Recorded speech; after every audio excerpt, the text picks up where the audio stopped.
Tag TV and Tag Radio. Be seen and heard by both technology users and technology producers throughout the state of Georgia and around the world. Low cost, big benefits, powerhouse online branded video and audio has arrived. Tag TV, Tag Radio, there's a lot more to know. This edition of Tech Talk is brought to you by GlobalSpeak.com, new media consultants, corporate video and audio communications, video and audio production and distribution, live and virtual event production. Tag TV and Tag Radio is a service of GlobalSpeak.com, creatively delivering powerful marketing, video, and audio solutions. His goal, create 20 million new U.S. private sector jobs by 2020. Highly scalable business creations that can generate tens of thousands of new, small, emerging, and self-employed U.S. businesses. Women-owned businesses, community-based businesses, energy and green jobs, technology startups, mining, and more, all owned U.S. businesses and investments. Wishful thinking or thought leadership? One man is already stimulating proof of concept projects and initiatives, has a national grassroots movement and a following of some several million people across the nation. Greetings, everyone. It's Tuesday, October 23rd, 2012, and this is Tech Talk with Technology Association of Georgia President Tino Mantella. I'm your guest host, Frank Baia. He calls it Jobenomics, the economics of business, jobs, wealth, and tax revenue creation. And his goal is clearly defined, 20 million jobs by 2020. Meet Chuck Vollmer, author and founder of Jobenomics, the national grassroots movement that has government and private sector leaders' attention. On numerous boards, several national business networks, and a number of small businesses, he is a frequent lecturer on the economy and business creation. In 1996, he founded a strategic planning and investment capital firm who today represents clients that include major domestic and international government agencies and corporations. Prior to founding his own firm, Mr. Vollmer was a partner at Booz Allen Hamilton, where he organized and managed one of the largest U.S. consortiums involved with industry privatization in the former Soviet Union, converting over 70% of state-owned industries to private enterprises. A former VP for General Dynamics New Business and High-Tech Organization, where he founded dozens of organizations. He was also a senior engineer at McDonnell Douglas, and as marketing director of the firm, was largely responsible for the $32 billion sale of F-15E aircraft to the United States Air Force. Wishful thinking or the thought leadership of a proven professional with a lifelong track record of remarkable accomplishments?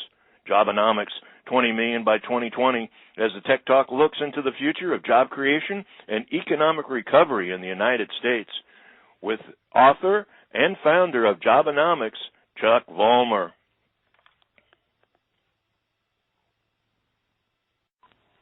Chuck, welcome to Tech Talk.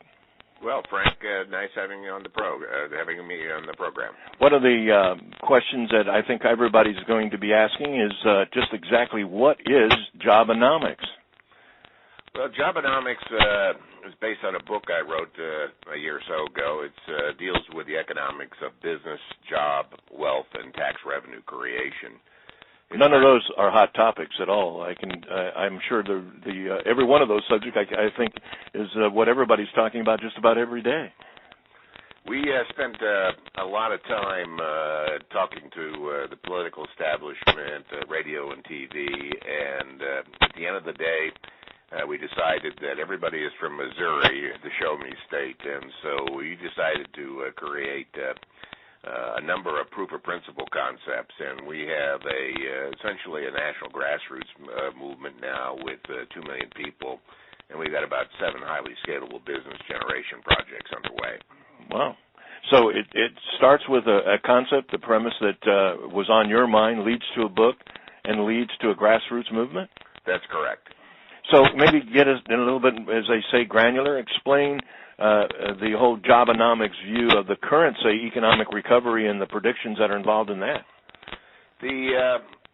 If you look at the data, and this is all official government data, from the 40s, 50s, 60s, 70s, 80s, and 90s, for 7 decades we produced upwards of 22 million jobs per decade. And then the decade of the zeros, we lost 1.2 million jobs. First time in 7 decades that we actually lost, and we lost significantly. The government, particularly Washington, the Federal Reserve, has a position that this is kind of a temporary headwind that will go back to normal. We disagree with that. We think that we have a structural flaw in the country, and the structural flaw occurred when we moved from producing and manufacturing to investing and speculating, not only at Wall Street but at Main Street in Washington. So we have to do something significantly different to turn the economy around. So, and what would, I guess probably, from a technology perspective, one of the things we often talk about is disruptive technologies. Certainly, when you look at, say, the entertainment industry, you can look at something as simple as the music industry and see what technology can do in terms of disrupting what would have been, quote-unquote, a traditional ecosystem, an environment that had been around for decades, if not even longer, as almost an institutionalized method of doing business. Does this take into consideration the impact of the technological evolution that we're addressing? And yes, what is your opinion of that? It really has a lot to do with it. At a macro sense, we have a blog, Jobenomics.com, that goes into each of these areas.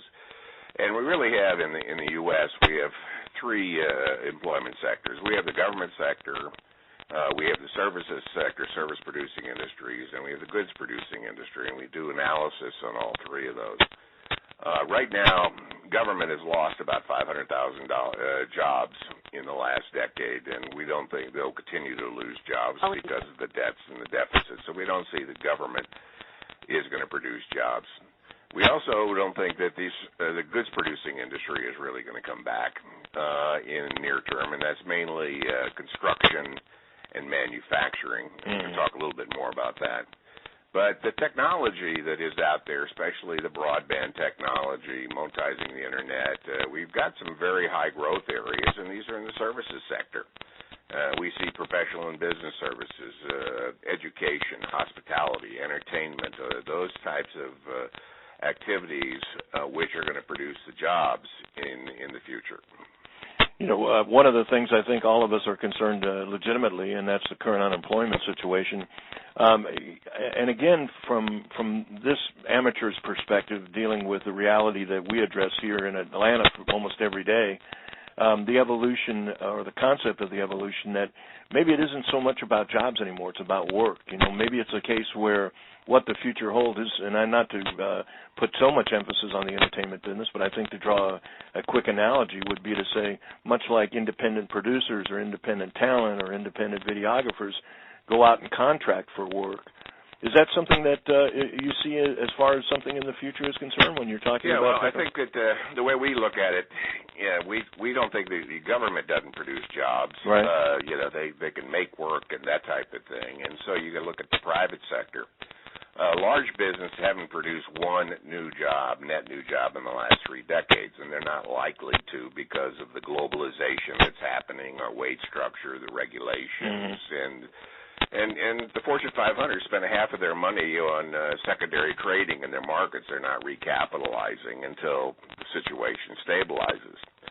So by the process of an elimination, you end up with small business. And since the beginning of this decade, the last 33 months, small businesses have produced 95% of all new jobs.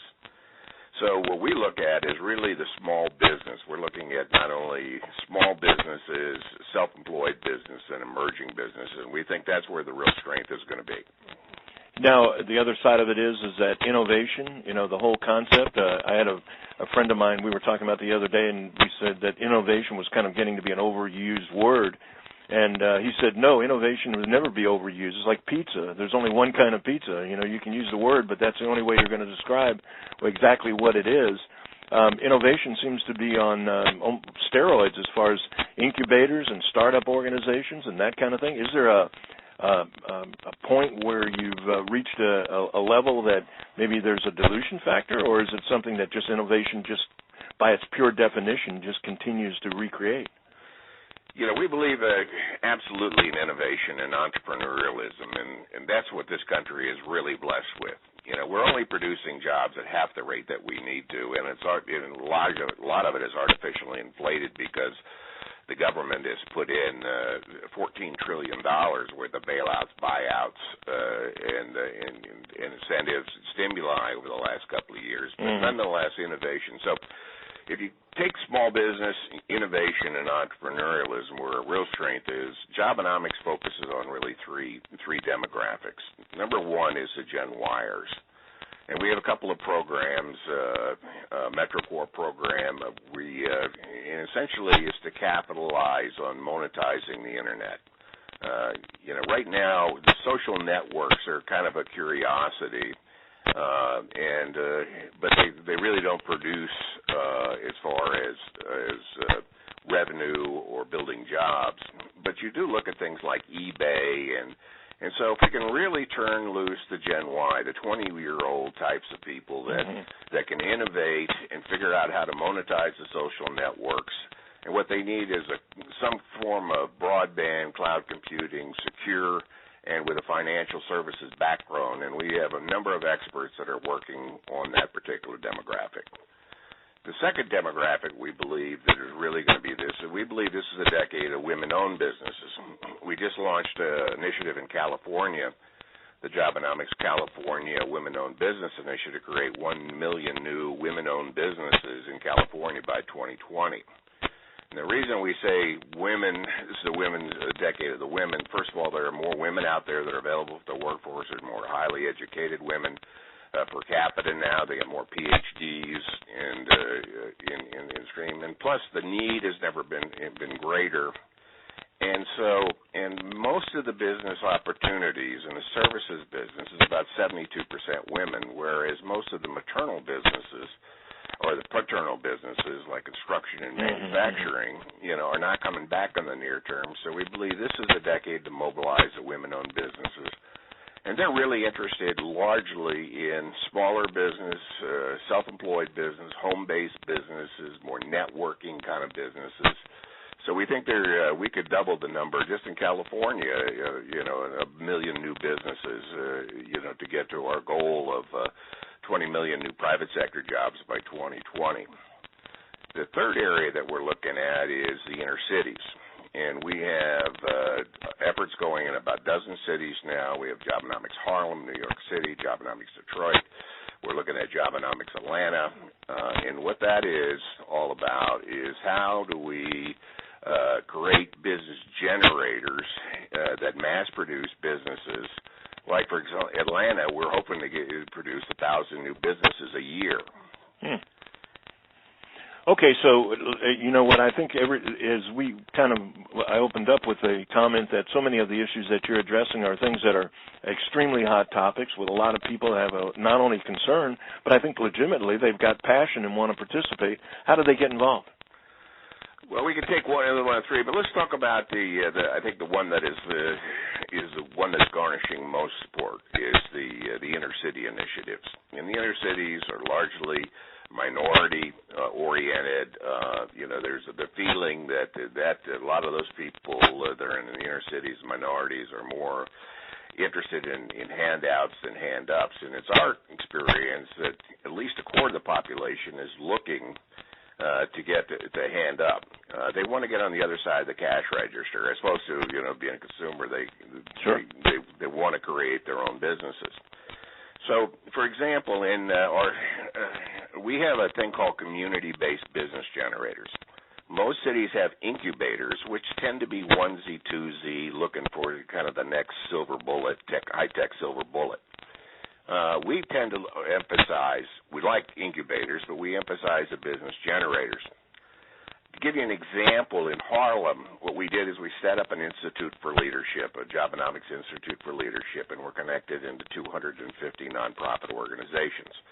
They happen to be mainly African-American churches, and we've asking them to give us their best person, the 1%, not the 99, but the 1% in this case, kind of a reverse on the traditional use of 1%ers.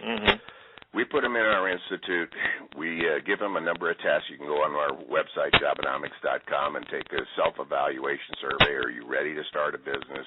What kind of business? Small business? Is it franchising, direct sales, consulting, the like? And we identify the ones that we think can start a business. On the other end of the scale, we have a micro business loan in Harlem with a bank for $20 million, and they will end up to $50,000 for each new business. And we have about 4 programs that we've already got the business plans written. Now, those 4 programs, one is in energy audit and weatherization for residents. Another is entry-level cloud computing. Another is a diabetes healthcare program. The 4th one is waste management logistics, electronic waste. And to give you a little sharper point on that, let's say energy audit and weatherization. Those have both the audit, the residents, you go in and see if a house is how energy efficient it is. It takes about $500 to do the audit. You go in and you pressurize the home and you use infrared scanners and you do an evaluation. That's one certification you need, and we've got teams to do that. And the other is to go fix the house, to make it, shoot insulation, do the caulking, and that's another certification. And then we have agreements with solar panel companies. Once a house is sealed, we put, solar panels on it and reduce it, the utility cost even further. So at the end of the day, we have the Institute for Leadership finding these people that we think can start businesses. If in the energy audit and weatherization, they need about $45,000 to buy a truck, a trailer, the blower doors, the infrared scanners, we have that pre-approved, at the bank. And when they get their own company, then we've had a deal with Con Ed, which is a utility company in New York, to pay for these audits. So essentially, we will give them a turnkey company. The Institute for Leadership finds the right people. We do the due diligence, and then we certify them, not to certify them, but we certify them to start their own business, and they have a business. We will give them their websites. We'll get them the financing, all the rest of the stuff, and then we got Con Ed to pay for it. And we can do 300 or 400 of these businesses a year in New York. We could do the same thing in Atlanta, in Detroit. Mm-hmm. And we have other, depending on which city we're doing, each are different. Detroit, they're very much into urban agriculture because the inner city blight is so bad that we've got urban agriculture programs to start mini businesses, small businesses in urban agriculture. Now, one thing that we've been talking in Atlanta and the other cities is most of the municipalities don't have any money. So what we said, we have formed a joint venture with a leading company in Europe that has 60 electronic waste plants in Europe. And they're totally automated, and they do not only electronic waste like computers, but they do whiteware like refrigerators. You can throw a refrigerator on the conveyor belt, and 10 minutes later it shreds it. It separates it, and it comes out in pellet form and powder form. It separates all the raw materials. So it's at the end of the process, you have copper, you have aluminum, you have iron, you have plastics. And, for example, copper is selling in the commodities market for about $10,000 a ton.